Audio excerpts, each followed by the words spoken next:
Entendes o que estás lendo? O podcast que te leva através das páginas da Bíblia. Livro por livro. Capítulo por capítulo. Uma exposição bíblica emocionante. Aperte os cintos e embarque comigo nesta viagem.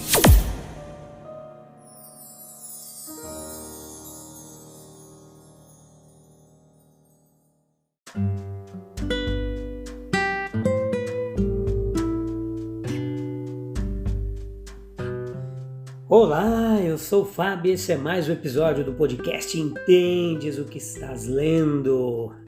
Estamos de volta, tudo bem com vocês? Tem um pessoalzinho ansioso pelo primeiro capítulo de Lucas, episódio primeiro, parte primeira, episódio número 265. Vamos lá nessa quarta temporada, tudo bem com vocês? Espero que esteja tudo jóia, apesar das nossas lutas diárias, né? Com dorzinha de garganta hoje, mas vamos lá, vou tentar fazer esse trabalho aqui para a gente continuar.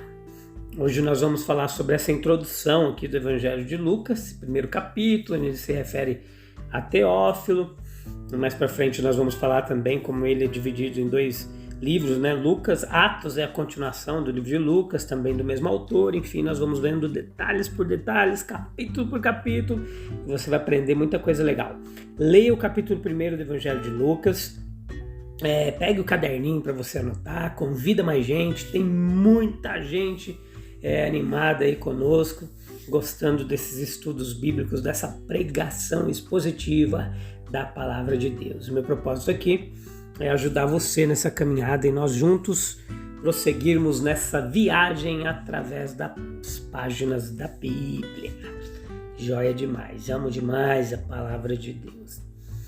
Então nós temos aqui o testemunho de testemunhas oculares, é o que Lucas diz, de homens que não poderiam estar enganados. Nós sabemos, portanto, quais foram as cenas pelas quais Jesus passou e quais foram os detalhes de sua vida, por pessoas que viram, visualizaram aquilo ali.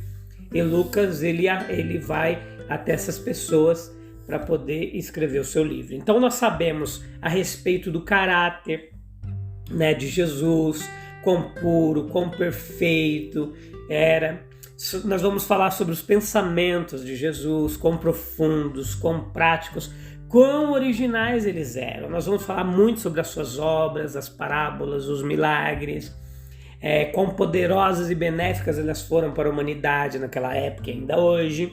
Nós vamos falar muito sobre os sofrimentos, as tristezas e com que paciência sublime ele suportou tudo e nos deixou o exemplo, tá? No finalzinho vamos chorar bastante com o relato de sua morte, os detalhes terríveis ali do que ele sofreu. Então, o grande e supremo fato de sua ressurreição, nós vamos dar uma pinceladinha no final. De todas essas coisas, nós estamos completamente seguros. Então, é bastante claro para nós, meus queridos, que Jesus Cristo se ofereceu e ainda se oferece como? Como mestre divino, cujos pés nós podemos sentar aos pés dele, aprender a verdade viva de Deus, né?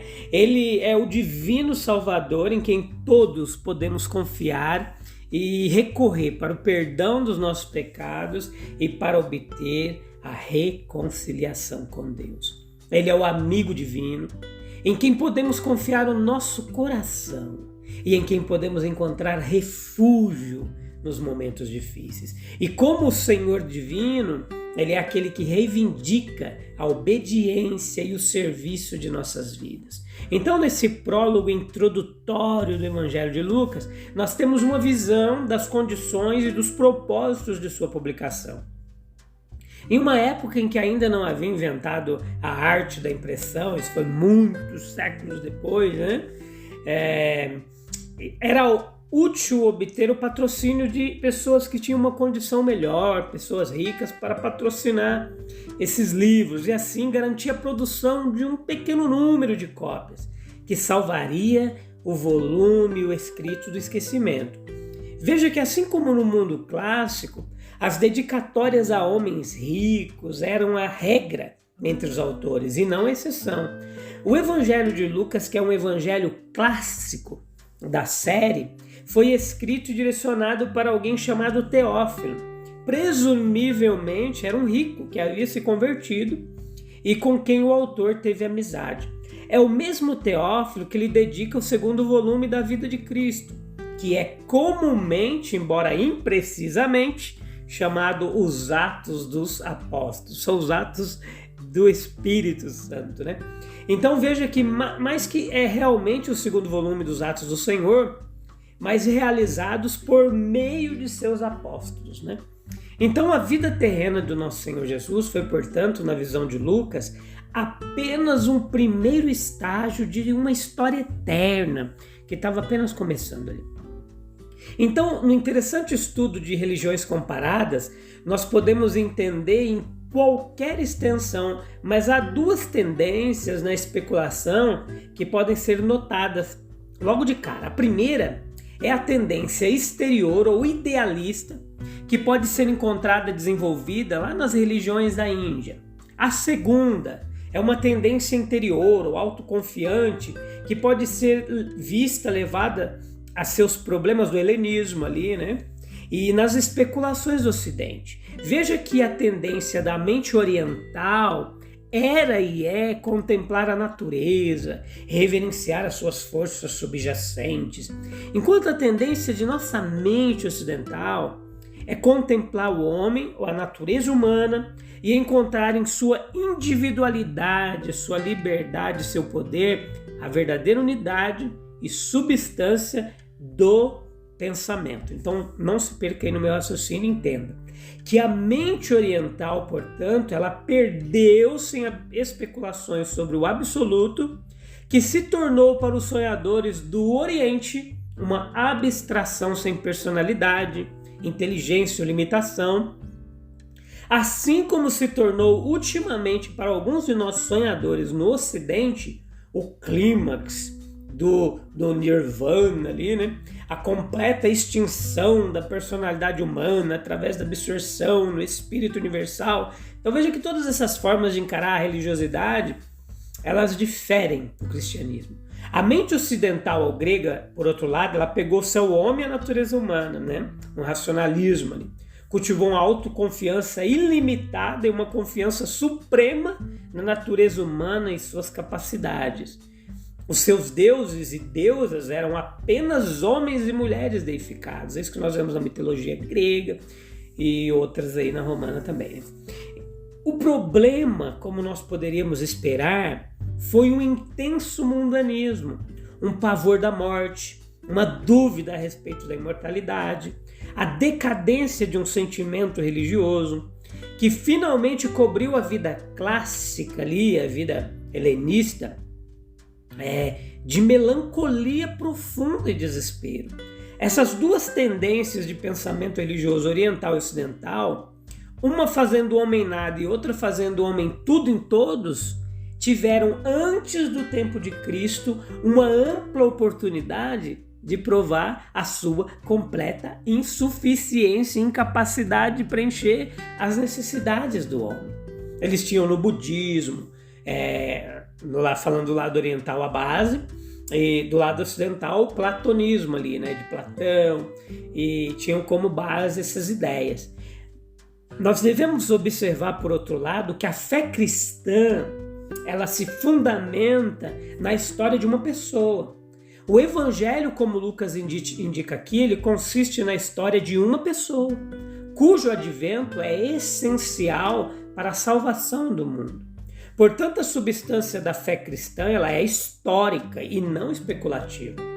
E aqui nós temos que notar que a história, ela se baseia no testemunho de pessoas que viram, que testemunharam, que acompanharam, conviveram e ouviram Jesus.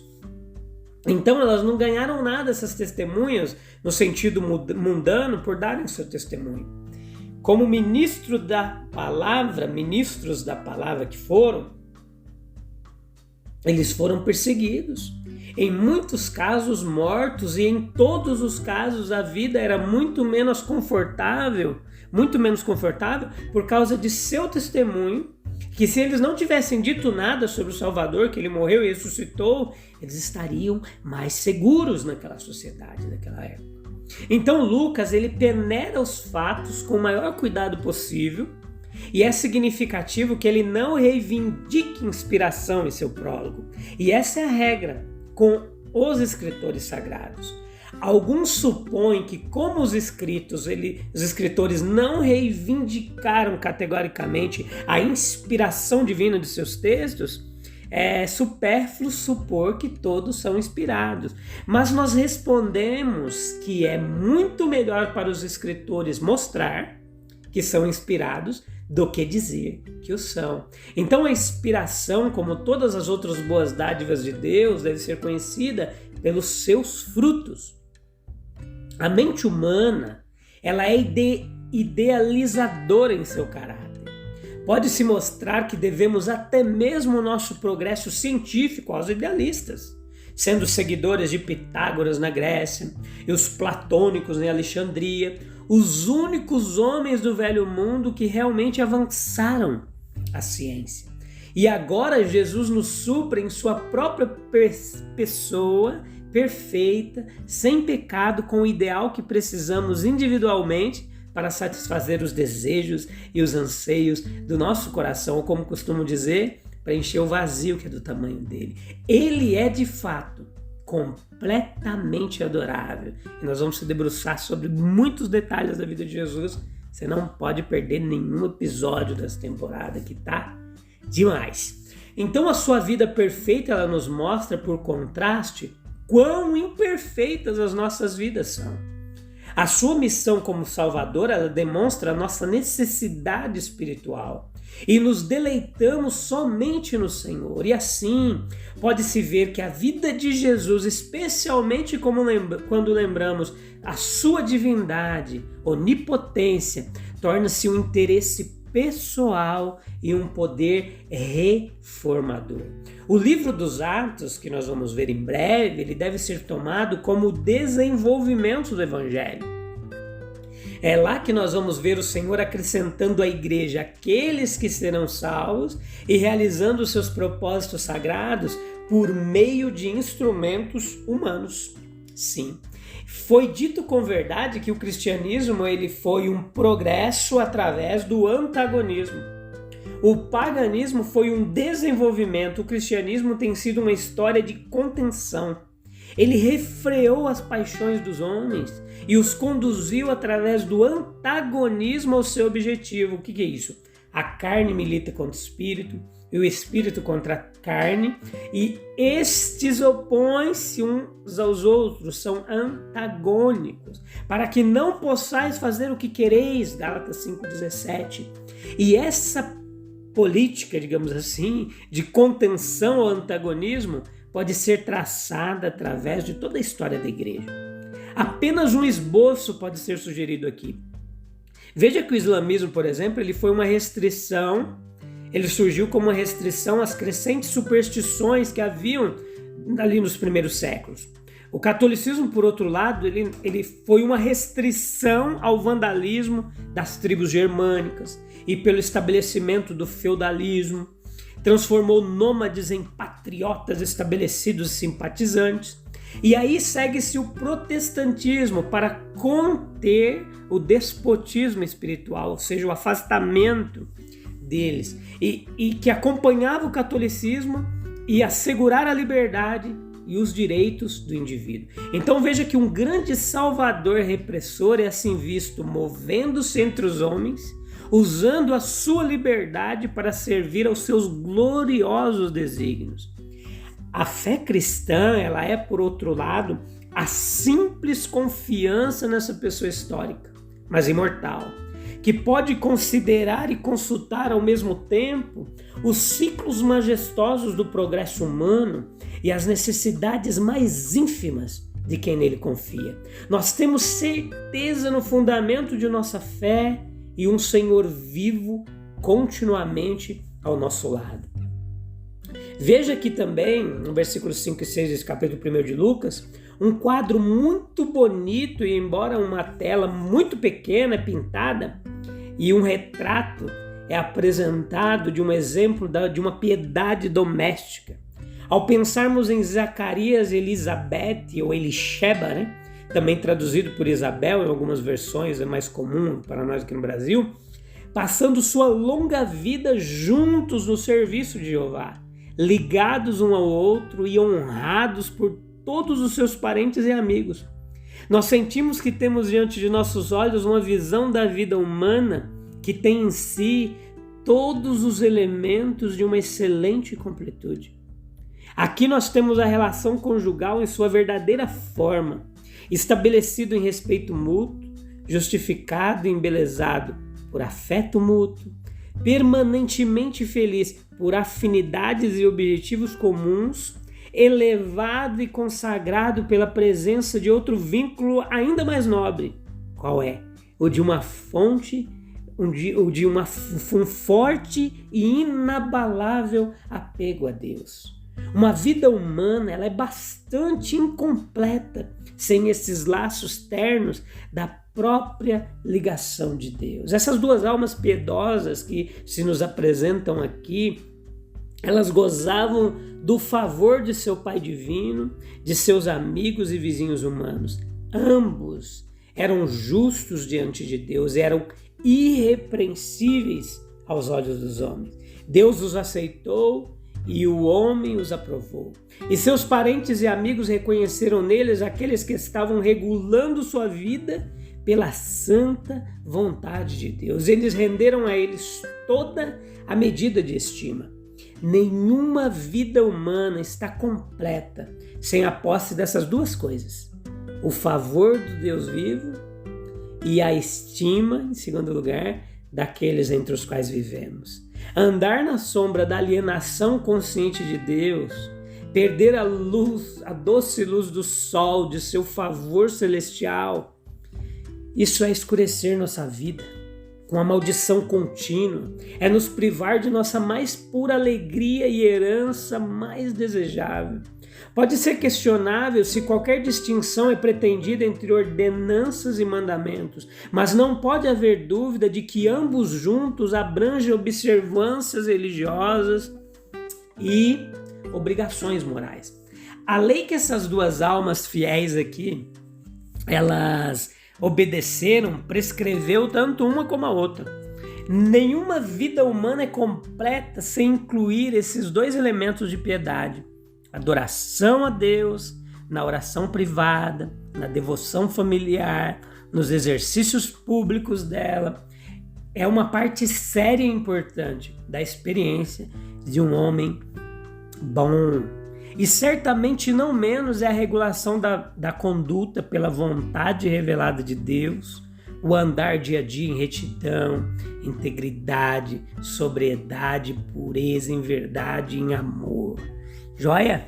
Eu te espero no próximo episódio. Nós vamos continuar falando ainda mais desses dois, Zacarias, de Isabel e dos outros detalhes que nós vemos aqui nesse primeiro capítulo, que tem muita coisa legal, interessantíssima demais para nós aprendermos juntos. Um abraço, fique com Deus, até breve, tchau, tchau.